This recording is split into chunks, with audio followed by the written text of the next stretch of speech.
नमस्कार साथियों, स्वागत है एक और इन्फॉर्मेटिव वीडियो में। तो दोस्तों, ये शेयर बाज़ार अब लगता है रिकवरी के मोड में आ चुका है, जिससे अब निवेशकों के मन में काफ़ी हरियाली नज़र आने लगी है। उनके पोर्टफोलियो में भी काफ़ी अच्छा रिस्पांस मिल रहा है, जिससे निवेशकों के मन में काफ़ी खुशहाली झूम रही है। तो जैसे कि अब शेयर बाज़ार निफ्टी के एक्सपायरी दिन बाजार में जोश दिखा है। इसके साथ ही गुरुवार को बाजार में तेजी का चौका लगाने में कामयाब रहा है। वहीं गुरुवार के दिन के कामकाज के बाद निफ्टी और सेंसेक्स भी शानदार बढ़त के साथ बंद हुए हैं। जहां निफ्टी करीब 5 हफ्ते के ऊपरी स्तर पर बंद हुआ है, तो वहीं बीएसई के सभी सेक्टर में तेजी दिखी है।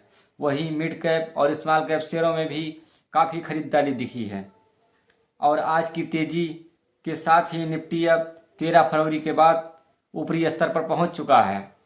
जो सेंसेक्स और निफ्टी में 1% से ज़्यादा चढ़े हैं। और वहीं इंट्राडे में भी 23,200 निफ्टी और सेंसेक्स 76,300 के पार जाने में कामयाब रहा है। अब निफ्टी बैंक भी इंट्राडे में 50,100 के पार जाने में कामयाब रहा था। और आज किन स्तर पर बंद हुआ है बाजार, तो जान लीजिए कि आज गुरुवार के दिन भर के कामकाज के बाद सेंसेक्स 899 अंक चढ़कर 76,348 स्तर तक बंद हुआ है। वहीं निफ्टी 243 अंक चढ़कर 23,191 के स्तर पर बंद हुआ है, जो काफ़ी अच्छा संकेत है। वहीं निफ्टी बैंक 360 अंक चढ़कर 50,063 के स्तर पर और निफ्टी मिड कैप इंडेक्स भी 327 अंक चढ़कर 51,144 के स्तर पर बंद हुआ है, जो काफ़ी अच्छा संकेत माना जा रहा है। तो आज किन स्टॉक्स में दिखा है एक्शन। अब वहीं एजीआर बकाये से जुड़ी खबरों के बाद भारती एयरटेल 4% की बढ़त के साथ बंद हुआ है और टाइटन निफ्टी के सबसे तेजी वाले स्टॉक्स में टॉप पर रहा है शेयर।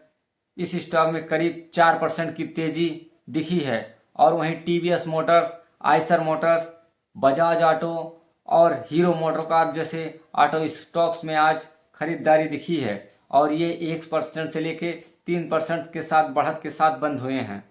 और वहीं रिलायंस, टीसीएस, एचडीएफसी बैंक और इन्फोसिस जैसे दिग्गज शेयरों में भी खरीदारी के दम पर भी निफ्टी में आज तेजी रहा है। और नए ऑर्डर मिलने के खबरों के बाद डिफेंस शेयरों में भी आज खरीदारी रही है। वहीं भारत फोर्ज के 5% चढ़कर शेयर आज बंद हुआ है, लेकिन एक अच्छे ट्रेडिंग सेशन में भी इंडसइंड बैंक और बजाज फाइनेंस गिरावट के साथ बंद हुए हैं। वहीं केईआई इंडस्ट्रीज 13% पर और पॉलीकैब 7% और हैवेल्स 5% की गिरावट के साथ बंद हुए हैं। अब वहीं वायर एंड केबल इंडस्ट्री में अदानी ग्रुप की एंट्री के बाद इनमें आज ऐसा काफ़ी झटका लगा है वायर एंड केबल्स में। तो वहीं यूपीआई के लिए सरकार में कम इंसेंटिव की वजह से पेटीएम 4% नीचे बंद हुआ है। और पॉजिटिव ब्रोकरेज नोट का असर सिटी गैस डिस्ट्रीब्यूशन स्टॉक्स में भी देखने को मिला है। और वहीं आईजीएल 2% और एमजीएल 3% चढ़कर बंद हुआ है। और एमसीएस में भी मजबूत ऑप्शन आंकड़ों के बाद तेजी दिखी है और ये स्टॉक 5 सेशन में 12% तक चढ़ चुका है। और वहीं क्रूड ऑयल भी नरमी के बीच ऑयल मार्केटिंग कंपनियों में 1 से 3% की तेजी दिख रही है, जो काफ़ी अच्छा संकेत बाजार के लिए माना जा रहा है। और एक्सपर्ट लोग का ये कहना है कि बाजार में तेजी की टॉप 5 वजह हैं। तो 5 वजह क्या हैं, तो जैसे कि नंबर 1 पर है ग्लोबल बाजारों से अच्छे संकेत। तो जहां तक अमेरिका में S&P 500 1.1% और नेस्डेक 1.4% और डाउ जोन्स भी 0.9% चढ़कर बंद हुए हैं। वहीं मैग्निफिसेंट 7 स्टॉक्स 4% तक चढ़े हैं और ऑस्ट्रेलिया में 1.16% और दक्षिण कोरिया 0.32% में भी तेजी दिखी है और हांगकांग 0.4% नीचे। और जापान के बाजार आज बंद रहे हैं। और दूसरा कारण है कि अमेरिकी फेड दरों में कटौती नहीं की है।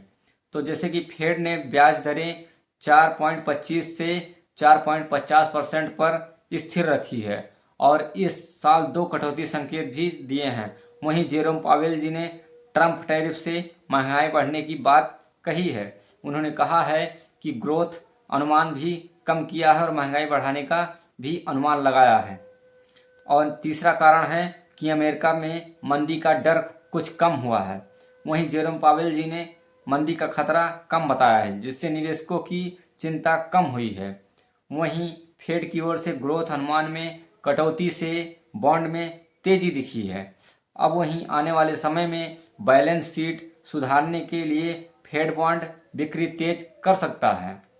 और चौथा कारण है कि आईटी शेयरों में तेजी। वहीं आईटी शेयरों में एक हफ्ते की सबसे बड़ी तेजी अब दिखने लगी है। वहीं emphasis, LTI mandatory, Wipro, Coforge, Infosys और टीसीएस में बढ़त के साथ मार्केट में बंद हुए हैं। वहीं पांचवा कारण है कि ब्रॉडर मार्केट में अब खरीदारी। तो वहीं निफ्टी स्मॉल कैप 1.50% और निफ्टी मिड कैप 0.87% ऊपर बंद हुए हैं, जहां केईआई, बेलस्पान, भारत फोर्ज, थर्मेक्स में सबसे ज़्यादा तेजी दिखी है। तो जिस कारण ये अब ब्रॉडर मार्केट में लग रहा है कि अब ये खरीदारी का माहौल बन ही रहा है, तो जिससे निवेशकों में अब लगने लगा है कि उनका पोर्टफोलियो अब रिकवर होने के मोड में आ चुका है। तो इसीलिए सब निवेशक को लगातार ये 4 दिन से मार्केट, भारतीय शेयर बाजार जो ऊपर जा रहा है, जिससे काफ़ी निवेशकों को अच्छा भी लग रहा है, क्योंकि लगातार 4-5 महीने से उनके पोर्टफोलियो को जिस तरह से उनकी धज्जियाँ उड़ी पड़ी थी, उस तरीके से उनका पूरा पोर्टफोलियो ही बर्बाद हो चुका था। अब इस कारण अब ये 4 दिन से जिस तरीके से बाजार ने रिकवरी किया है, अब काफ़ी अच्छा संकेत माना जा रहा है कि लगता है ये मार्केट का अब बॉटम ही बन चुका है। तो जैसे कि आज 23,000 से पार निफ्टी गया है, तो अब ये लगता है कि ये 22,000 का बॉटम बन चुका है। अब ये निवेशकों को मान लेना चाहिए कि वो अपनी खरीदारी को अच्छे शेयर में चलते बने, क्योंकि अच्छे अच्छे शेयर को अब बढ़िया वैल्यूएशन पे मिलने लगे हैं, तो जिससे उनको मार्केट में पैसे कमाने के लिए बहुत ही अच्छे शेयर मिल जा रहे हैं। जो पहले वैल्यूएशन और उनका पीई काफ़ी महंगा था, अब वो सब अपने वैल्यूएशन पे सस्ते ही आ गए हैं। तो जिससे आप लोग अपने फाइनेंशियल एडवाइज़र से या अपने तर्कसंगत से, अपने दिमाग से अपने देख लीजिए और शेयर में अच्छे अच्छे शेयरों में एसआईपी के थ्रू आप छोटे छोटे स्टॉक्स छोटे छोटे टुकड़े में लेते रहिए। तो ये आपको हमारा वीडियो कैसा लगा? अच्छा लगा हो तो लाइक कर दीजिए और इससे हमें मोटिवेशन मिलता है। और चैनल पर पहली बार आए हों तो सब्सक्राइब कर दीजिए और कोई क्वेरी हो तो अपना कमेंट में फीडबैक दीजिए। मिलते हैं किसी नेक्स्ट इम्पॉर्टेंट टॉपिक पे, तब तक के लिए नमस्कार।